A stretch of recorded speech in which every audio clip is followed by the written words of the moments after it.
Vento.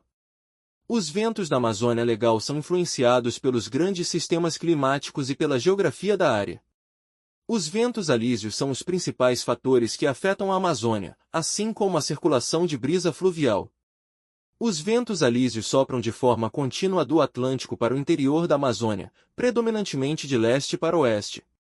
São fundamentais na transferência de umidade do oceano para a floresta, contribuindo para as elevadas taxas de precipitações que caracterizam a região.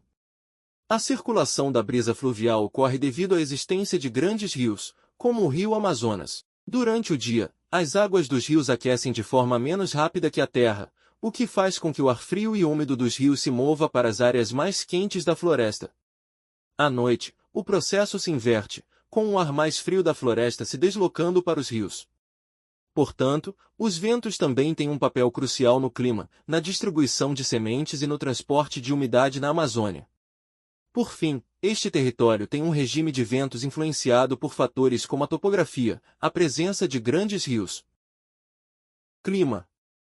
O clima predominante no complexo regional amazônico é o equatorial úmido, caracterizado por temperaturas elevadas e baixas precipitações, o que resulta em elevadas taxas de precipitação, cerca de 2.500 milímetros.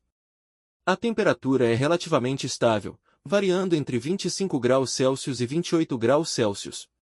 Na porção setentrional do país, há o clima equatorial semiúmido, que ainda é quente, mas é menos chuvoso. Isso se deve ao relevo acidentado, o planalto residual norte-amazônico, e às correntes de ar que transportam as massas equatoriais para o sul nos meses de setembro a novembro. Dentro deste padrão climático, a região também experimenta variações sazonais que incluem um clima sempre úmido, curta estação seca e inverno seco. As áreas sempre úmidas recebem precipitações significativas ao longo do ano. A precipitação anual média oscila entre 2.000 milímetros e 4.000 milímetros. Assim, as precipitações são quase invariáveis, embora haja variações sazonais. O clima de curta estação seca é o período conhecido como verão amazônico, que se estende de junho a outubro. A chuva diminui durante esta estação, mas a umidade do ar permanece relativamente alta. Contudo, a estação seca na Amazônia não é tão seca quanto nas outras regiões tropicais. Há uma diminuição na frequência e na intensidade das chuvas, mas não uma supressão completa. Em certas regiões da Amazônia Legal, especialmente nas áreas de transição entre a floresta amazônica e outros biomas como o Cerrado, há um inverno seco mais intenso. Esse fenômeno é particularmente notado, sobretudo no sul da Amazônia, onde a estação seca pode ser mais prolongada. Por fim, no sudeste do complexo regional amazônico, o clima tropical é predominante, influenciado pelo equatorial úmido, quente, e pelas massas polares do sul, fria, resultando em estações do ano bem definidas. Altimetria. A Amazônia é predominantemente conhecida por suas vastas planícies e pela floresta amazônica, mas sua altimetria é variada e desempenha um papel importante na sua ecologia e nos padrões de uso da terra. As diferenças de altitude têm um impacto significativo na forma como a água é retida e escoada, na distribuição e adaptabilidade das espécies, e na capacidade de utilizá-la de forma sustentável.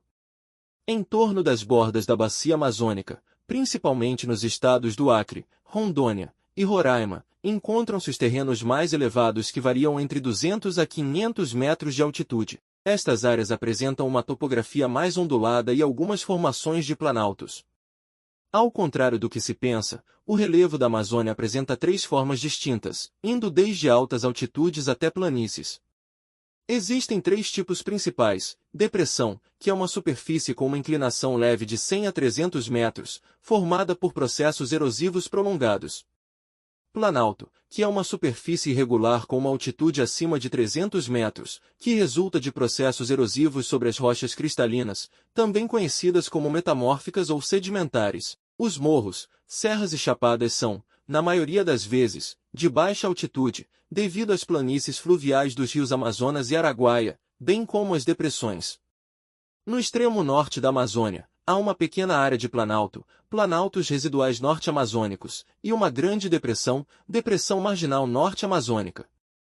Além disso, há pequenas áreas de planaltos residuais no sul da região. No leste, existe a depressão do Araguaia, bem como planaltos e chapadas da bacia do Parnaíba. Salienta-se que, no Planalto Residual Norte Amazônico, estão os picos mais altos do Brasil, o Pico da Neblina, 3.014 metros, e o 31 de março, 2.992 metros. Hidrografia.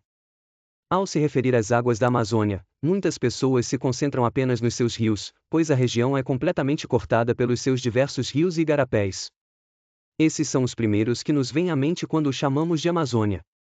Portanto, a hidrografia da Amazônia é uma das características mais marcantes deste complexo regional, com rios de água barrenta, que têm suas nascentes na região andina dos Andes, os quais descem com muita força e velocidade. À medida que descem, carregam uma grande quantidade de terra e argila que se encontram nas margens e que se misturam às suas águas. Por isso, elas ficam barrentas. O que acontece com os rios Amazonas, Purus, Madeira e Juruá? Os rios de água clara da Amazônia nascem no Planalto Central ou às proximidades dele. Ou seja, nascem em lugares mais baixos que os terrenos dos rios barrentos. Eles são oriundos de regiões onde não há uma vegetação abundante, como a da Amazônia. Descem com menos força, entrando na Amazônia com uma correnteza mais fraca. Por isto arrastam menos material nas suas águas, como os rios Tapajós, Xingu, Araguaia, Tocantins. No período das enchentes esses rios ficam verdes ou esverdeados. Isto porque a força e a correnteza das águas aumentam muito e, quando eles entram na Amazônia eles encontram uma vegetação verde muito abundante nas beiras dos rios. Portanto, os rios de água clara arrancam pequenas árvores, mururés, tajás, canaranas, capins, musgo, etc. Enfim, arrancam a vegetação que estiver na beira dos rios. Essa vegetação é despedaçada, partida, cortada, transformada em partículas minúsculas, isto é, em pedaços muito pequenos, que se misturam com a água e dão a ela uma cor esverdeada. Já os rios barrentos arrancam a terra, o barro e a areia que encontram nas suas margens. Os rios de água escura ou preta da Amazônia, como o Rio Negro e outros, nascem e correm em terras planas, mas, em áreas onde os solos são muito ácidos, esses solos produzem uma cor avermelha.